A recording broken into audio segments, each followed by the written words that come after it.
What happened? Where are we going? Hey, take a breath. Everything is fine, you just fell asleep. God, have I been kidnapped? No, you are safe. Tricia had learned how to stand for 14 hours without How are we sitting. feeling today? She had learned how to smile while her It's feet all right, burned. I'm right here with She you. had learned how to swallow tears until Just they rest now. disappeared somewhere deep inside her chest. But tonight was different. Tonight, she was empty. The hospital lights were too bright. The hallways smelled of antiseptic and tired people. Machines beeped in uneven rhythm. Someone was always calling her name. Tricia. Nurse. Mississippi. Please. She moved from room to room like a machine running out of battery.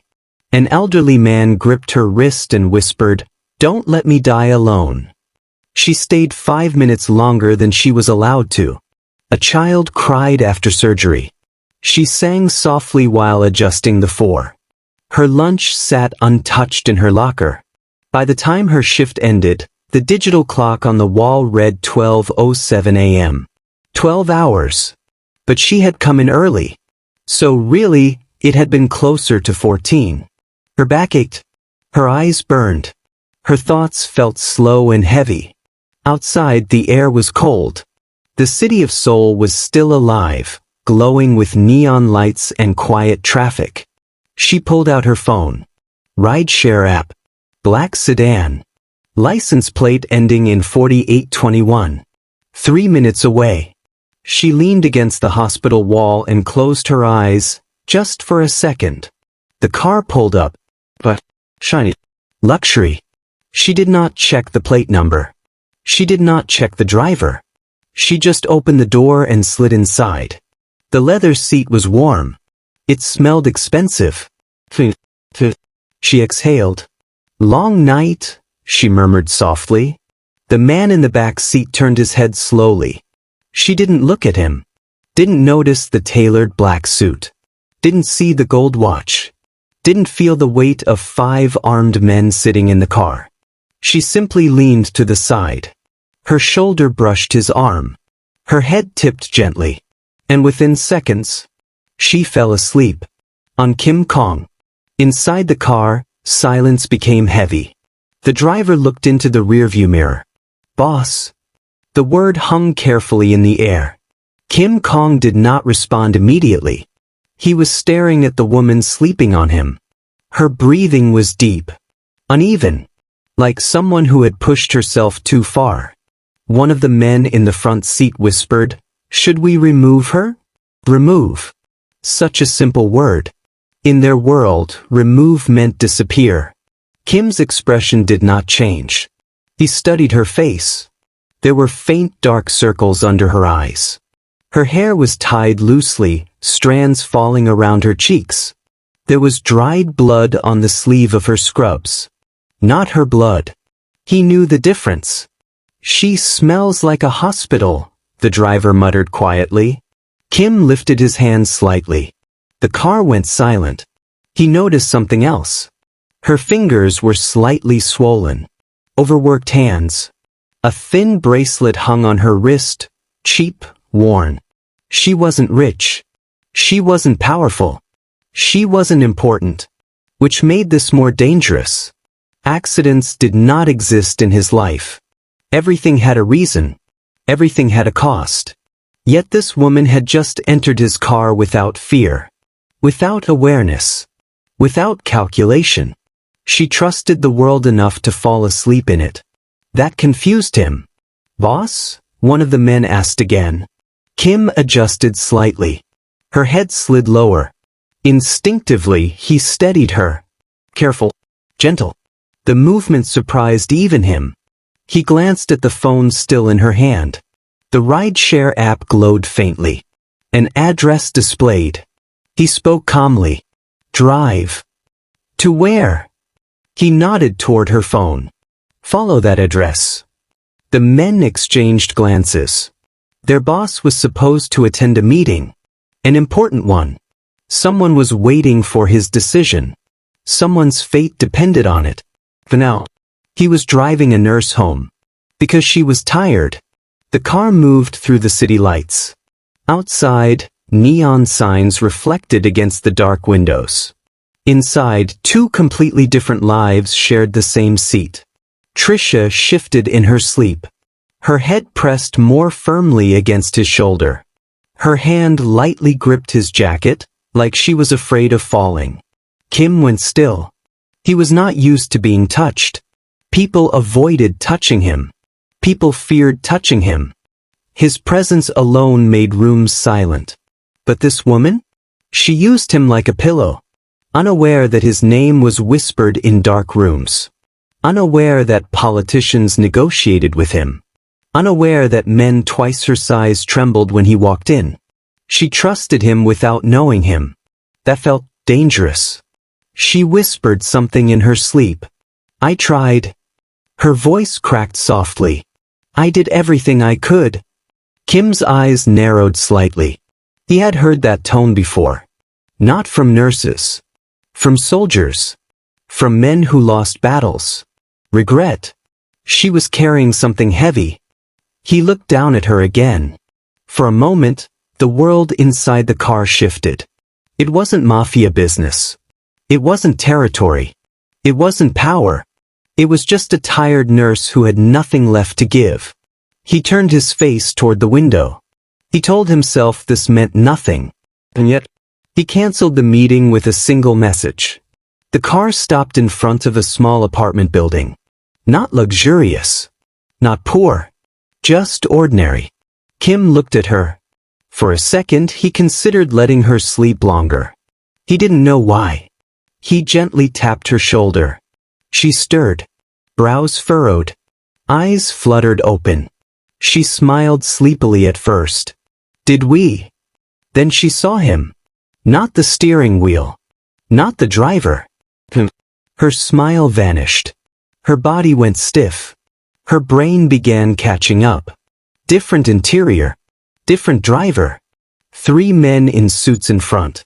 Her heart began pounding so loudly she could hear it.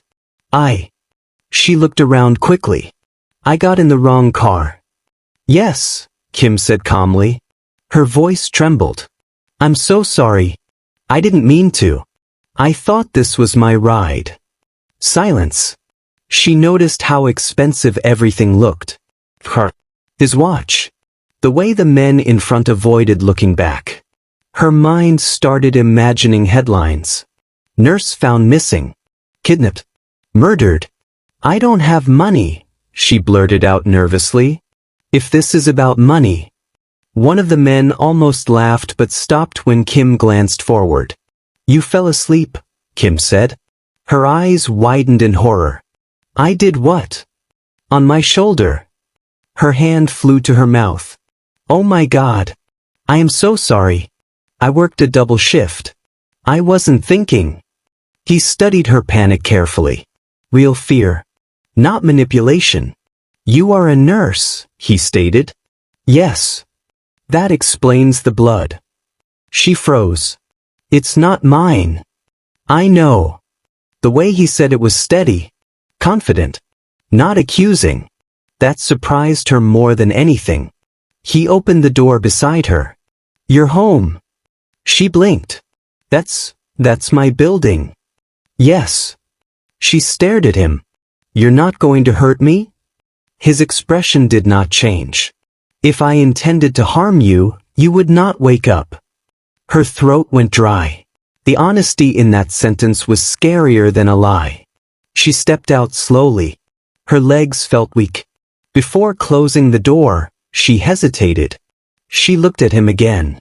Thank you, she said quietly, for not being crazy. The driver coughed to hide a laugh. Kim's lips almost moved. Almost. The door closed. The car drove away. And Tricia stood there shaking. She had no idea whose car she had just been in.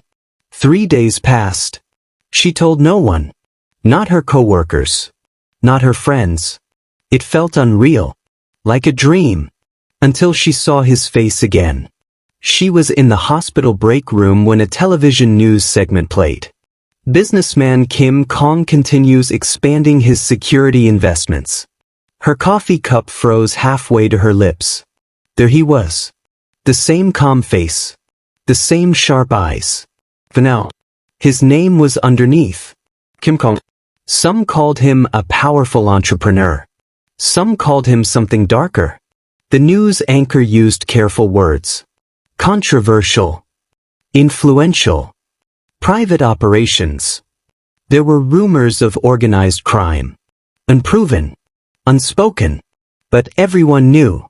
Her stomach dropped. That was him. The man she had drooled on. The man whose shoulder she used as a pillow. The man who said, "If I intended to harm you, you would not wake up." Her hands began to shake. She had been alone in a car with him. Completely vulnerable. And he had done nothing. That scared her more than if he had threatened her. Because now she had a question she couldn't stop thinking about. And somewhere else in the city, Kim Kong was thinking the same thing. Why did he let her go? The black car waited across the street from the hospital. It did not belong there. It was too expensive. Too polished. Too intentional. Tricia saw it the moment she stepped outside. Her stomach tightened. The window rolled down slowly. Kim Kong sat inside, calm as always. He did not wave. He did not smile. He simply looked at her like he knew she would come. She hesitated. Every instinct told her to walk away. But curiosity is powerful. And fear, strangely, was not the strongest thing she felt. She walked toward the car. The door unlocked with a soft click. She got in. This time, she did not fall asleep. The door shut. Silence filled the space. "You followed me?" she asked carefully. "No," he replied. "I waited." "For me?" "Yes." Her heart beat faster. Why would a man like him wait for her? He looked directly ahead. "I need a nurse." The words were simple. Too simple. "There are many nurses," she said quietly. "I need one who is skilled. Discreet." Her hands tightened around her bag. "For what kind of work?" "My employees get injured." She swallowed. "Employees?" "Yes." She held his gaze now. "From what?" A small pause. "Work." That was not an answer. "You run security companies," she said. "And other businesses. Legal ones. And some that are not." The honesty surprised her again. "Why tell me that?" "Because if you work for me, you must understand the risk." The word risk hung heavy in the air. She stared at him. "You barely know me." "I know enough." "Like what?" "You are exhausted every day. You are underpaid. You stay longer than required. You care too much." Her chest tightened. "You've been watching me?" "I observe details. It keeps me alive." That should have scared her more. Instead, something else bothered her. "You said I look invisible," she said quietly. He finally turned to face her. "You walk like someone no one thanks." The words hit deeper than she expected. No one had ever described her like that. "I see you," he added calmly. Silence.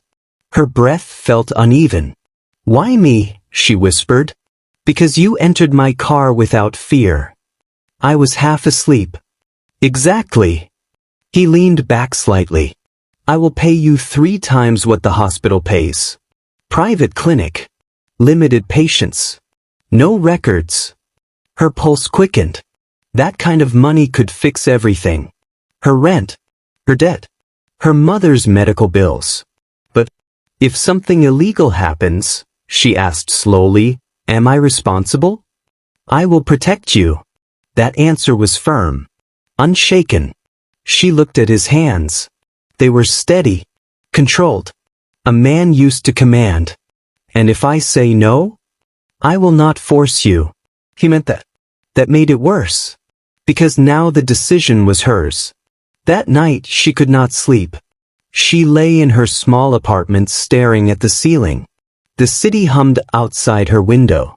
3 times the salary. Private clinic. No hospital chaos. but dangerous men. Gunshot wounds. Secrets. She closed her eyes and remembered his voice. I see you. When was the last time anyone said something like that to her? At the hospital, she was just another nurse. Replaceable. Exhausted. Invisible. But when Kim looked at her, she felt studied. Not judged. Not dismissed. So that scared her too. Because it meant she wanted to see him back. The next evening, the black car returned. He did not text. Did not call. He simply trusted she would decide. She stood on the sidewalk for a long time. Then she walked forward. The door opened. She sat inside. I'll do it, she said quietly. No dramatic speech. No conditions. Just truth. He nodded once. Good. Her heart raced. Tell me the rules, she said. You treat injuries. You ask no questions about how they happen. And if I want to quit? You leave. Just like that. You won't stop me? No. She studied his face carefully. Why does that feel like a lie? His lips almost curved. Because you won't want to leave. That unsettled her. And somehow excited her at the same time. The clinic did not look criminal. It looked modern. White walls. Glass doors. Soft lighting. Professional equipment. If someone walked in, they would think it was a small private medical center. There were no dark basements. No chains. No fear in the air. Just quiet. Too quiet. The first patient arrived that night. A man with a deep cut across his side. Knife wound. Tricia's hands did not shake. She cleaned it. Stitched it. Wrapped it carefully. The man avoided eye contact. He looked more afraid of Kim than of the pain. She noticed that. The second patient had a fractured wrist. The third had bruised ribs. She worked steadily. Calmly. Professionally. Kim watched from behind a glass office wall. She moved gently. Spoke softly. Even to men who looked dangerous. Breathe slowly. This will hurt a little. You'll be fine. And strangely, the men listened. No one argued. No one resisted. They respected her. Because he did. Later that night, when the clinic was empty, she washed her hands slowly. He approached quietly. You're not disturbed? He asked. I've seen worse in emergency rooms. You don't ask how they were injured. You told me not to. And that doesn't bother you? She looked at him directly. If I asked, would you tell me the truth? The pause. No. Then there's no point. He studied her carefully. You adapt quickly. I survive, she replied softly. Something flickered in his eyes. Respect. Weeks passed. She adjusted to the clinic. The money changed her life. Her apartment felt less suffocating. Her mother's treatment was paid on time. But something else changed too. Her awareness of him. He visited often. Never interfering. Just watching. Sometimes he asked small questions. How many stitches? Will he recover? How long before he can return to work? He trusted her judgment. One night, she found him alone in his office. No guards inside.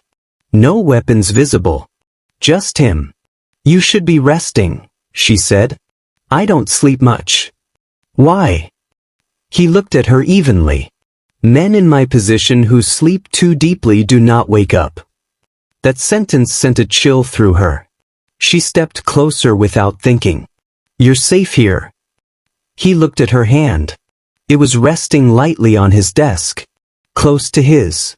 Safe, he repeated quietly. The words sounded foreign to him. Their eyes held longer than necessary. Neither moved away first. Something invisible shifted between them. A line had been crossed. Not physically, but emotionally. It happened without warning. Gunshots echoed outside the clinic one night. The sound was sharp, violent, close. Tricia froze. Then the doors burst open. Two men carried Kim inside. Blood soaked through his shirt. Her heart dropped into her stomach. "What happened?" she demanded. "Ambush," one of the men said urgently. "He shielded us." She didn't waste time reacting. "Lay him down." Her voice was calm, commanding, professional. Inside, she was terrified. There was a gunshot wound near his lower abdomen. Blood loss was heavy. She pressed gauze firmly. "Call Dr. Han," she ordered. One of the men rushed out. Kim's eyes fluttered open slightly. He looked at her. Not panicked. Not afraid. Just searching. "You're here," he murmured. "Yes," she said firmly. "Stay awake." His hand weakly gripped her wrist. She leaned closer. "Don't you dare die," she whispered. That wasn't professional. That was personal. Dr. Han arrived quickly. Together they worked fast. Stopping bleeding. Removing the bullet. Stitching carefully. Her hands never shook. Even when her heart felt like it would break. Hours later, the bleeding was controlled. He was stable. Exhausted, she sat beside him, watching his chest rise and fall. When he finally opened his eyes fully, she was still there. "You stayed," he said softly. She looked at him. There was no fear in her eyes now. "Of course I stayed." Because somewhere between the wrong car and this moment, he was no longer just her employer. And she was no longer just his nurse. Kim did not wake fully for 2 days. Tricia barely left his side. The clinic was quiet. Security was doubled. His men moved carefully, speaking in low voices. Everyone looked worried. Not just because he was their boss, but because without him, the entire structure could collapse. Power creates enemies. And enemies were watching. On the second night, the rain fell heavily outside. Tricia was adjusting his fore when his fingers moved slightly. Her breath caught. His eyes opened slowly. Not sharp like usual. Not cold. Just human. "You're still here," he murmured. "Yes." "You should rest." She gave him a tired look. "I'll rest when you stop getting shot." A faint, weak smile appeared. That was new. He tried to sit up. Pain shot across his face. She gently pushed him back down. "Don't be stubborn." "I am always stubborn." "I've noticed." Silence settled between them. But this silence felt different. Softer. He studied her face. There were dark circles under her eyes again. "You didn't leave," he said quietly. "You asked me once why I'm not afraid of you. And I am afraid of what happens if you're gone." That confession hung between them. He did not look away. For the first time, Kim Kong looked unsure. "You shouldn't attach yourself to someone like me." Too late. The answer was simple. Honest. He closed his eyes briefly, as if absorbing that. No one had chosen him before.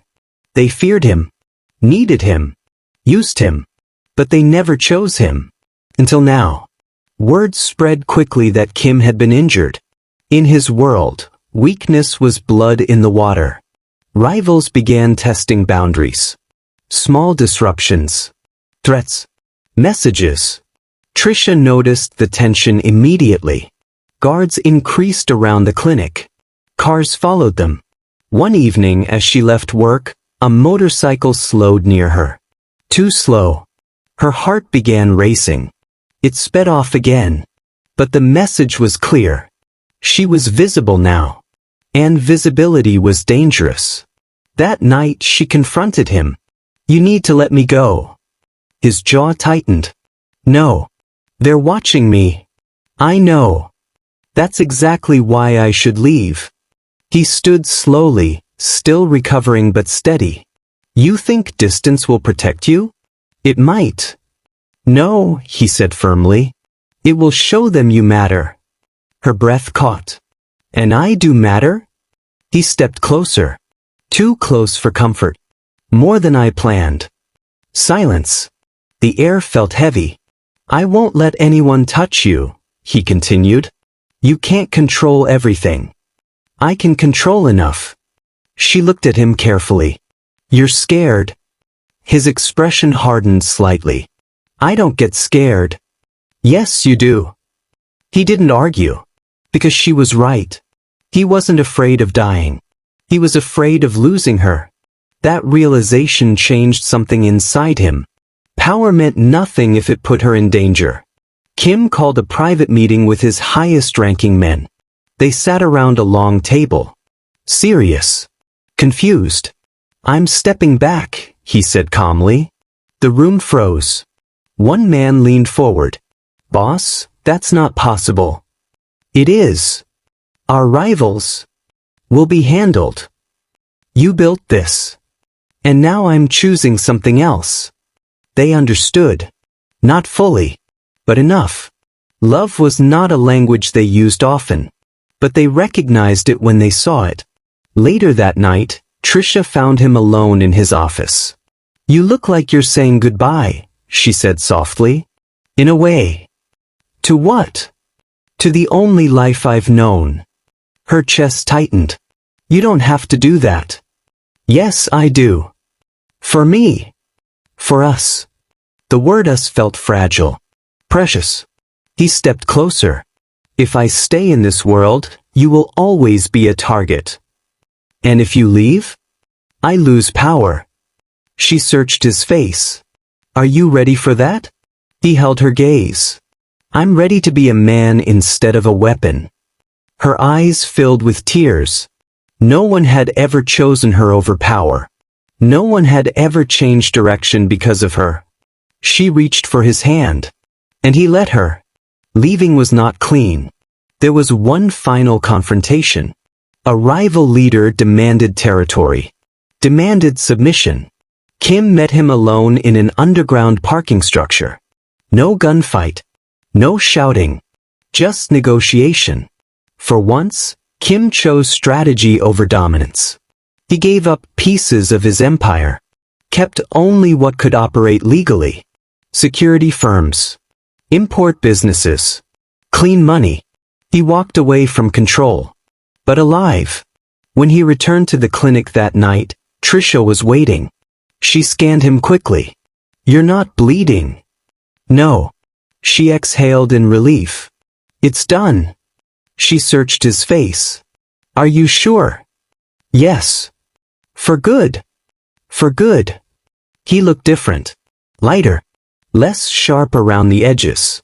Still powerful. But no longer surrounded by constant danger. Do you regret it? She asked softly.